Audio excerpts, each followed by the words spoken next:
আজকে আমার বাগানে সবজি বাগানে ফসল তুলবো। কি ফসল হয়েছে দেখা যাক। আচ্ছা দেখো, এখানে লাউ গাছে যে ডগাটা ওটা তুলে ফেলবো, মনে হচ্ছে ওখানে আর লাউ হবে না। একটা লাউ হয়েছিল, সেটা আমি তুলে নিয়েছি।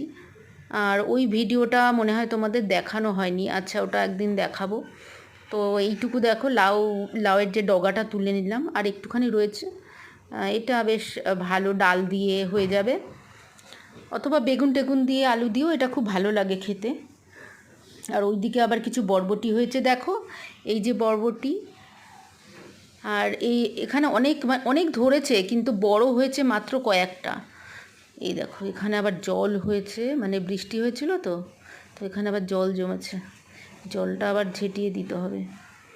এই যে দেখো, আবার এই দিকের যে একটা বরবটির আবার ঝাঁক আছে, এইখান থেকে আবার দেখো কত ছোট ছোট সব হচ্ছে। আর এই দিকটা একটা আছে একটু বড়, ওগুলো তুলে ফেলেছি। আর এই যে ঢ্যাঁড়স, ঢ্যাঁড়স দুটো, কারণ একটু বড় হলে এরা আবার বুড়ো হয়ে যায়, তাই দুটোই আমি তুলে নিলাম। এই যে দেখছো, তাহলে আজকে আমার সব হয়ে গেল তোলা আমার সবজি বাগানের।